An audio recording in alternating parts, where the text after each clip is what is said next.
Bismillahirrahmanirrahim. Assalamualaikum warahmatullahi wabarakatuh.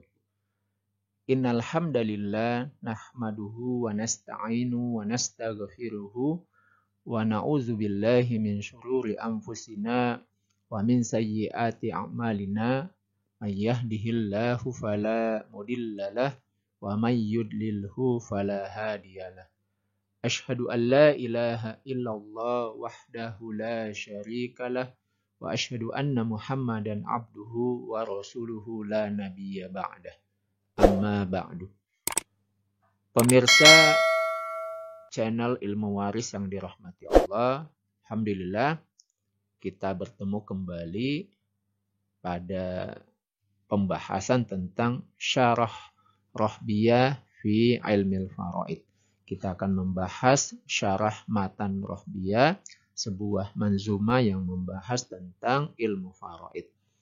Pada kesempatan kali ini kita akan membahas bait ke-16 dan ke-17, yaitu tentang mawani'ul irs, yaitu tentang penghalang waris. Bait ke-16, wa yamna'us syakhsa minal mirasi wahidatum min ilalin salas. Wa yamna'us syakhsa minal mirasi. Yang menghalangi seseorang untuk mendapatkan warisan wahidatum min ilalin salas, yaitu salah satu dari 3 cacat berikut. Rikun wa qatlun wa ikhtilafud dini fafham falaisa syakku kal yakin. Rikun wa qatlun wa ikhtilafud dini, yaitu budak, kemudian wa qatlun membunuh, wa ikhtilafud dini, yaitu berbeda agama.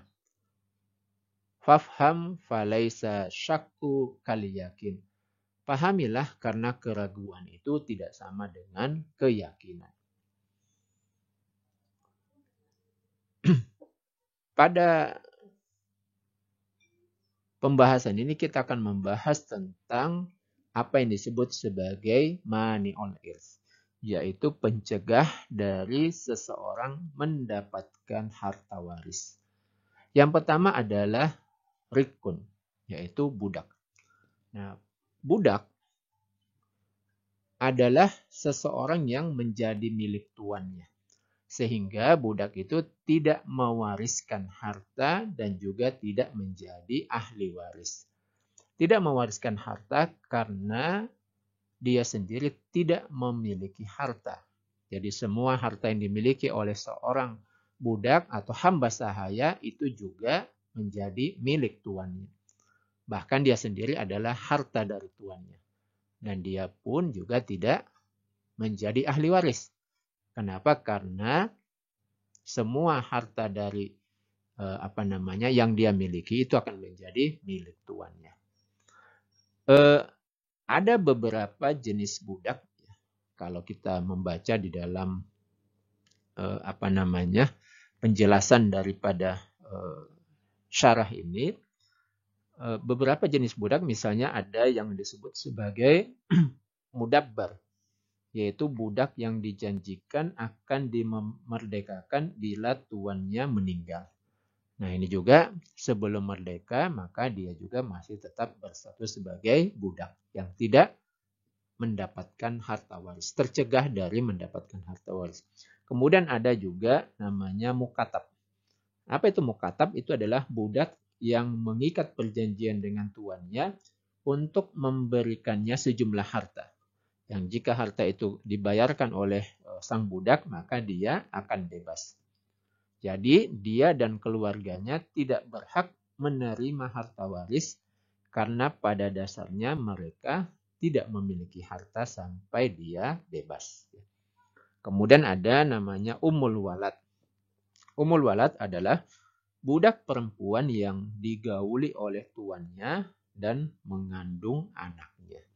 Nah, ini ada lagi beberapa jenis yang lain yang realitas sekarang ini budak ini sudah tidak ada, ya. Sehingga biasanya penjelasannya itu cukup sampai di sini. Kemudian yang kedua adalah waqatlun, yaitu membunuh. Jadi di dalam hadis disebutkan laisa lil qatili mirasun. Jadi bagi pembunuh itu tidak ada harta warisan. Jadi pembunuh ini artinya bahwa seorang ahli waris, calon ahli waris itu kemudian membunuh orang yang akan mewarisinya.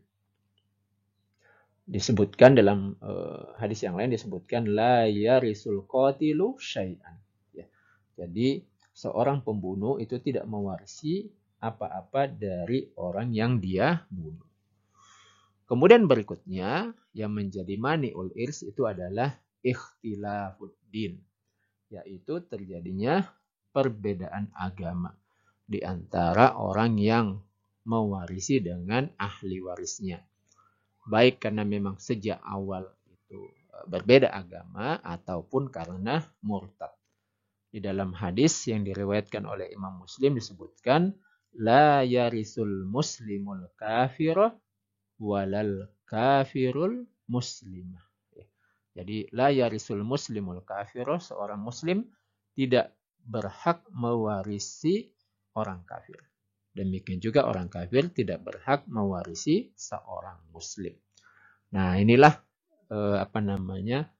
tiga kondisi atau tiga hal di mana seseorang itu bisa tercegah dari mendapatkan harta waris. Nah, tiga hal ini yang kita kenal dengan nama mawani'ul irs, yaitu hal-hal yang menjadi pencegah terjadinya pewarisan. Baik, demikian syarah untuk bait ke-16 dan 17 ini. Insya Allah kita akan bertemu kembali di pembahasan berikutnya, membahas pada bagian lanjutan daripada syarah matan Rohbiyah ini. Semoga bermanfaat bagi kita semua dan menambah pemahaman kita dalam memahami ilmu faraid. Demikian, Assalamualaikum warahmatullahi wabarakatuh.